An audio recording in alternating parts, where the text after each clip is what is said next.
Labguy here. This is update number 12. It's April 3rd, 2019. The Chief is functionally complete and operating. It produces excellent video for its era, and I'm going to demonstrate it for you today. We're going to look at some actual video captures.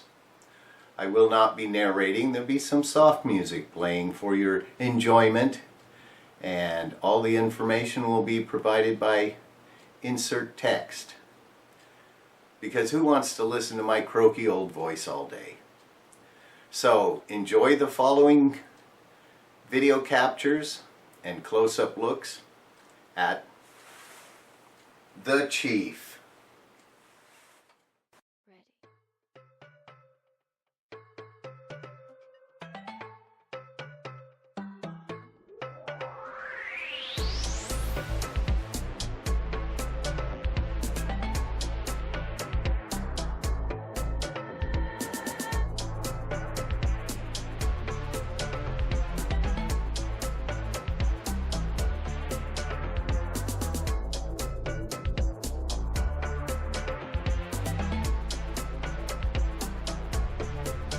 Drop.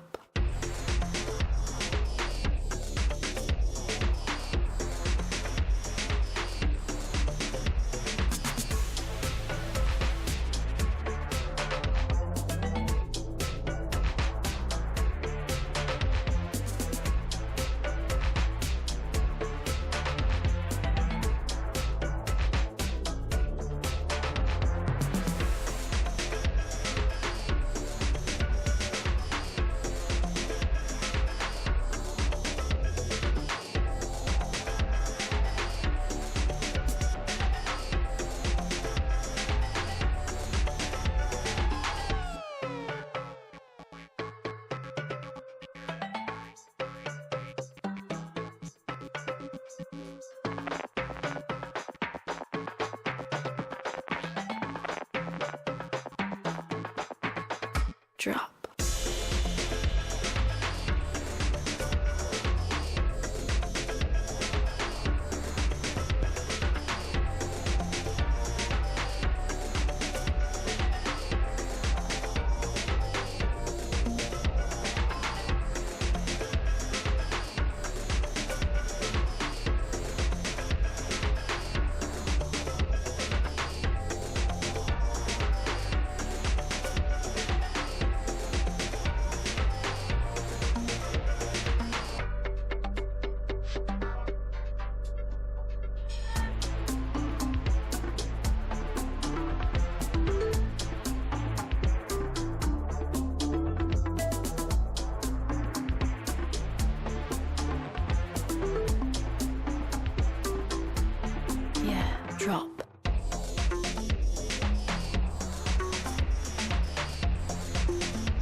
Let's go ahead and take a close look at the components that make up the entire unit of the Chief. Of course, there's the main chassis, which contains all of the power supplies and the scanning electronics as well as the video amplifier. There's the front panel controls. There's this shielded cylinder which houses the 2F21 monoscope tube. The upper crown, which houses the video preamplifier, and a top cover.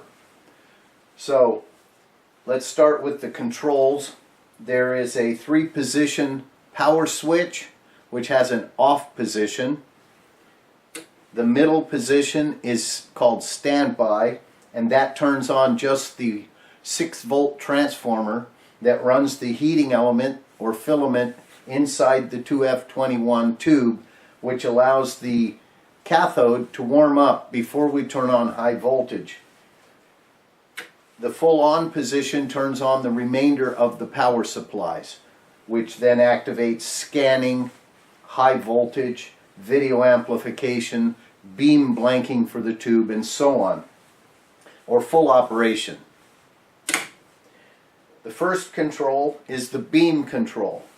This adjusts the voltage on grid number 1 in the monoscope tube, controlling the amount of beam that reaches the target plate. We'll talk more about that when I get the tube out. The second control is the focus control. That is electron beam focus, which changes the voltage on anode number 1, which behaves like an optical lens and focuses the beam to a sharp point at the picture electrode. The third control is the collector voltage, which I have named shading control for lack of experience actually. It operates the internal coating of the tube at about 25 volts more positive than the picture electrode. When the electron beam is scanning the picture electrode, secondary electrons are emitted and the collector collects them. The next control is vertical size. You saw that demonstrated just a moment ago. Vertical centering, horizontal size, which I didn't demonstrate because it's not connected yet. Horizontal centering, which was demonstrated. This upper unit I refer to as the stack, and as mentioned, it contains the monoscope tube. It has an extremely sexy top cover. Ooh, ah. This contains the upper shield of the preamp and the copper plate that just makes this side so damn pretty. The preamplifier crown is attached by 4 screws and connected to the main chassis by a pigtail cable which plugs in behind the cylinder so that it's not plainly visible and making things uglier than necessary. So let's loosen the 4 screws and lift off the crown and look at the features of the video preamplifier. This video preamplifier is primarily designed by my friend Howard, who lives in Arizona and is a top-notch design engineer. He has helped me all the way through this project, and I guarantee without Howard's help, this project would never have been completed. Thank you, Howard, and I'd like my viewers to consider thanking Howard as well in the comments. Be sure to click that thumbs up button. Gosh darn it. Not enough of you are doing it. If you're watching, stop right now and click that thumbs up. I need all the thumbs up I can get. Tell your friends to check this video series out. It starts out stupid, but hopefully it's getting better. Let's continue. The crown lifts off, into which we can see the video preamplifier. It consists of only 3 transistors, and it's a Cascode amplifier circuit. I will show you the schematics a little later. Alright, this is the top view inside of the aluminum can. I bought a bunch of these at the electronics flea market in Sunnyvale, California, just to store junk in. And the day that I needed to build this, it was so obvious to use one of those for this function that it was ridiculous. On the other side of the crown, we have a copper shield which joins the grounds of the upright stack. The ground of the stack containing the CRT and the grounds of the preamplifier are separate. They are separate. The only connection between the tube and the preamplifier is this pogo pin. That is so cool. Boing, boing, boing, boing, boing, boing. Enough fun, lab guy. Get on with it. All right. This shield keeps the interference generated within the stack by the scanning system, the deflection yoke, from reaching the preamplifier. I have to admit, for all of my video projects, this is the quietest video preamplifier I have ever constructed. It's inside of course, inside of the 3D printed plastic support system, which is, yes, I know you 3D printing gurus out there are going nuts that I use so much plastic for this. This thing would hold up a truck. I don't care. I had plenty of filament. That's the video preamplifier. Onward and upward. Upward. The copper shielding cylinder, also known as a Faraday shield, very magical. Nothing up my sleeve. I know that joke is getting old. I painted it black because, as we all know, black is beautiful. And in this case, doubly so. Alright, here's the stack of 3D printed rings, which I've talked about endlessly in the early videos. If you missed those, go back and watch them. This stack contains the 2F21 tube and the deflection yoke. The deflection yoke is two electromagnets arranged at 90 degrees to each other, so that one makes the beam go back and forth and the other makes the beam go up and down. It's very straightforward. It's so simple a physicist can do it. The tube sits in a low insertion force 3D printed socket of my own design and comes out very easily because I designed this as a tube tester for testing other collectors' tubes. This is the 2F21 Indian head monoscope tube designed in 1939 at RCA Electronics here in the USA. It has a 6-pin base, an old antique base. It has two additional contacts, one here on the side to connect to the inside collector electrode for the secondary electrons, and one dead center of the face, which is the picture electrode connection that the pogo pin attaches to. That pogo pin goes right on that central tip and picks up the video signal generated when the picture electrode is scanned by the electron beam from within. Dang, you're good, lab guy. Let's not drop and break this tube, shall we?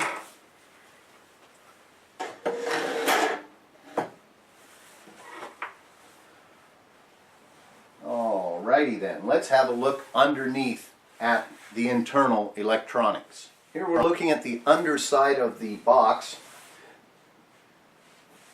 The bottom cover has 9 rubber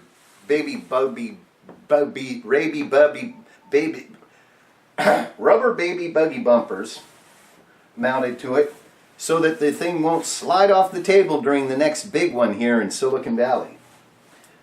I put 2 high voltage stickers on, One is right side up for us regular folks, and one is upside down for the extremely rare dyslexic person that comes along.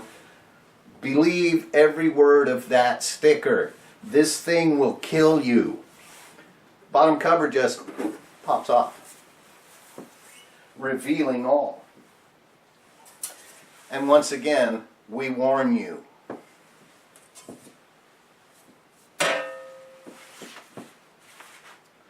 Starting here in the lower left, we have the input AC module where a standard computer type cord plugs in. I built this thing to be as modern as I could possibly make it, which isn't saying much. So it uses a modern cord, and this way we don't have a permanently attached cord, which any device that has one is a pain to store. So, moving on, the AC wiring is limited entirely to this side. It comes in this module, which accepts the cord, has a line noise filter, and a fuse, and another primary power switch. After passing through here, it comes to a terminal strip, which is my AC distribution, which then goes to the power switch and to all three power transformers. We have the 6-volt power transformer for the heater in the tube. We have a 32-volt transformer which produces our 30 volts for the horizontal deflection, and this monstrosity which provides us with our plus and minus 12 and plus and minus 5-volt power supplies for everything else. This unit here is the high voltage power supply. I recommend you go back and watch that video. Everything I said in that video turned out to be true. I fixed the voltage regulator problem very simply. I was trying to run this on a 12-volt input. Well, the raw rectified voltage of the 12-volt transformer, it happens to be 18 volts. By running that up to the high voltage power supply, all of the issues of the dropout voltage of the power supply's voltage regulator were solved. It is as advertised. This is the base of the tube. This is where the connections are made to go into the electron gun. We have the two green wires, which are the 6.3 volts for the heating element, and then the various electron gun elements, starting with the cathode, grid number 1, anode number 2, anode number 1, and anode number 2 again, and then the collector voltage. These voltages are controlled by the front panel controls up here, which are connected to the board along this edge. This board over here on the bottom is our low voltage power supplies, providing the system with regulated plus and minus 12 volts, unregulated 18 volts, and regulated approximately 30 volts, adjustable for the horizontal scan. All the deflection in the system is generated in this board in the upper right. It contains the sync generator, the vertical scan circuits, the horizontal scan circuits, and the beam blanking amplifier, which produces a 30-volt square wave pulse in time with the scanning to turn the beam off and on in the tube so that we don't see little streaks in the picture when the beam goes from the right side of the picture back to the left or from the bottom back to the top. This is common in all cathode ray tube television sets and television cameras. Down here is the video amplifier chain, which consists of a single integrated circuit on this little tiny red circuit board. Power to the video preamplifier and video returning from the video preamplifier are connected right here in this first connector. We come into two controls. One is the video level control, and the other is called video peaking, and that circuit is still under development. I haven't got it exactly right. That's why the picture looks very soft. When I get that worked out, it's simply a matter of choosing the correct values of resistors and capacitors in the first video amplifier's feedback circuit to match the level of low frequency components to the high frequency components. There is a temporary, very large capacitor soldered across the video amplifier ICs to make up for a loss in low frequency video response, which causes those dark streaks to the right of details in the picture.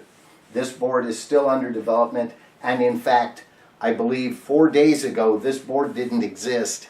Well, it did. It was just an empty circuit board. Also on the board is two 5-volt regulators for plus and minus 5 volts just for the video amplifier. This connector is the cable that goes to the video output jack. This connector brings over the sync pulses from the deflection board that give us our clamp circuit pulses, which lock the video to a known DC level. Also blank the video stream to black during the blanking intervals when the sync pulses are present, and it contains the sync pulses which are summed in to the output amplifier on this board to produce composite video, which it means it contains the analog picture information and the negative going digital-like sync pulses which make the television lock up to the video. And that is pretty much the summary of the internal organs of the Chief. So I hope you've enjoyed this series. This is the final episode, and I'll leave you now with a small tour of the schematics of the various circuits. The schematics you will see are not necessarily totally complete. In a short while, in a few days, the article will be fully updated on my website www.labguysworld.com under Video and Electronic Projects, The Chief. That article will contain the finalized schematics and construction details for anyone who would be interested in copying this or perhaps building a video camera with a tube. Many of the circuits here are directly applicable to that purpose. So, thank you for watching. Click that thumbs up, and Labguy out.